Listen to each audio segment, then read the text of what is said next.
Hola, mi nombre es Nilda Salazar. En esta oportunidad les voy a hablar un poco sobre lo que son las variables del aprendizaje.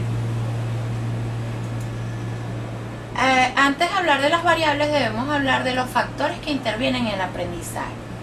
Si bien es cierto que todos de una u otra manera tenemos capacidad para aprender, hay ciertos factores que influyen más en esto, que sea mayor o menor ese aprendizaje. Entre estos tenemos los biológicos. Se puede mencionar el sistema nervioso, el encéfalo, los sentidos y el sistema límbico. El sistema nervioso es el encargado de recibir, ¿verdad?, a través de los sentidos lo que el ambiente nos ofrece, y tiene las estructuras biológicas necesarias para que haya los impulsos nerviosos que a través del encéfalo llegan al resto de nuestro cuerpo. El sistema límbico es el encargado de las estructuras afectivas y también influye de una u otra manera en el aprendizaje. Posteriormente tenemos los factores cognitivos, en los que nos referiremos a lo que es la atención y la concentración.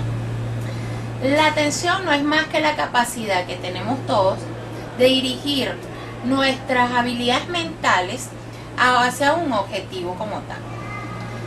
La concentración, que viene enmarcada junto a la atención, es esa capacidad que tenemos de mantener esa atención como tal. Existen factores sociales que también intervienen en el aprendizaje, como son los docentes, la cultura y el idioma. El papel del docente a cualquier nivel educativo es muy importante para el aprendizaje del alumno. El docente cumple una función de facilitador, de orientador, e incluso estimula y motiva al estudiante para que logre un mejor aprendizaje. En cuanto a la cultura y el idioma, ya es la manera en cómo esa sociedad transmite el lenguaje que utiliza para poder aprender. Un ejemplo de esto, en cuanto al idioma, pudiese ser aquellas personas que tienen diversidad funcional auditiva, cuya manera de aprender es a través del lenguaje de señas.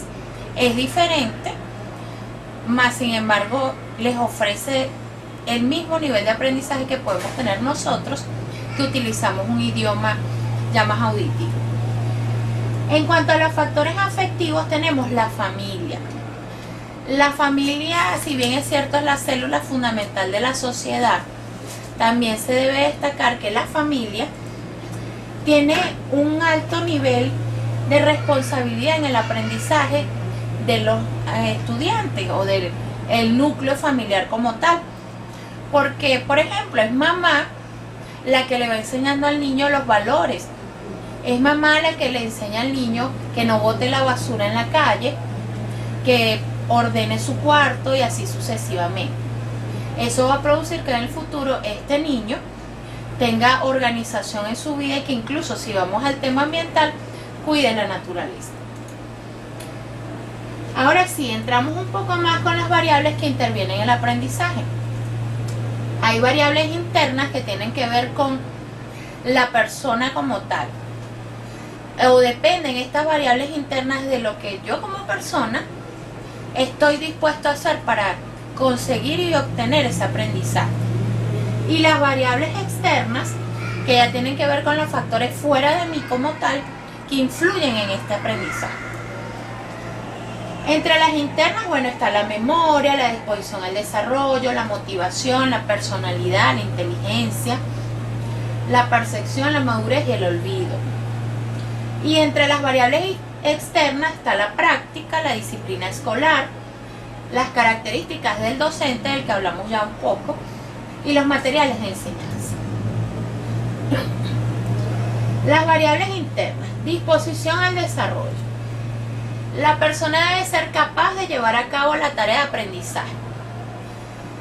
Por ejemplo, si una persona está dispuesta a estudiar, ¿verdad?, hará todo su esfuerzo para lograr ese objetivo. Se planificará para el estudio, tendrá hábitos de estudio que le permitirán aprender lo que necesita aprender como tal y lograr el objetivo académico. Debe haber una motivación. La motivación está en todo lo que hacemos porque es la fuerza que nos impulsa para hacer algo. Es la causa de que se logren los objetivos de aprendizaje establecidos. Una persona debe estar motivada para aprender. Vemos en familias de bajos recursos que la mayoría de ellos no estudia y siempre hay alguno de esa familia que decide estudiar, por ejemplo. Esta persona se siente motivada porque quiere ser diferente, porque quiere salir adelante, porque quiere tener una estabilidad en su vida. Perdón. Tenemos la personalidad, que tiene que ver con las características que definen a la persona, sean sus sentimientos, sean sus hábitos, sus actitudes. Podemos ejemplificarlo con lo que llaman los niños hiperactivos. O sea, un niño que tiene una personalidad hiperactiva, ¿verdad? Muchas veces en los ámbitos escolares consideran que tienen menor capacidad de aprendizaje porque su concentración es menor. Influye su personalidad y se compara a niños que tienen una personalidad más pasiva, más tranquila, cuya atención y concentración es marcada y pueden dar resultados en cuanto al aprendizaje mayores que lo que les mencioné. Tenemos asimismo la inteligencia. Es la capacidad de relacionar conocimientos que poseen para resolver situaciones. Todos se nos pueden presentar situaciones, pero hay diferentes caminos para resolver. A través de la inteligencia hacemos eso. Un ejemplo, me mandan a hacer una maqueta en clase. Yo tengo que ver qué materiales necesito, tengo que ver si los materiales voy a usar los reciclados o voy a adquirirlos o comprarlos en una tienda para poder hacer la maqueta que estoy esperando realizar. La inteligencia me da la capacidad de relacionar esos conocimientos que poseo y resolver situaciones. La percepción es un proceso cognitivo que permite interpretar y comprender el entorno. En cuanto a la percepción, si ustedes ven la imagen, muchos pueden darse cuenta o pueden percibir que es como un candelabro en el área blanca. Sin embargo, otros podremos percibir que son dos personas o dos siluetas mirándose cara a cara. Todos tenemos maneras de percibir diferentes y esta manera de percibir e interpretar y comprender el entorno es lo que nos puede ayudar al aprendizaje. La madurez.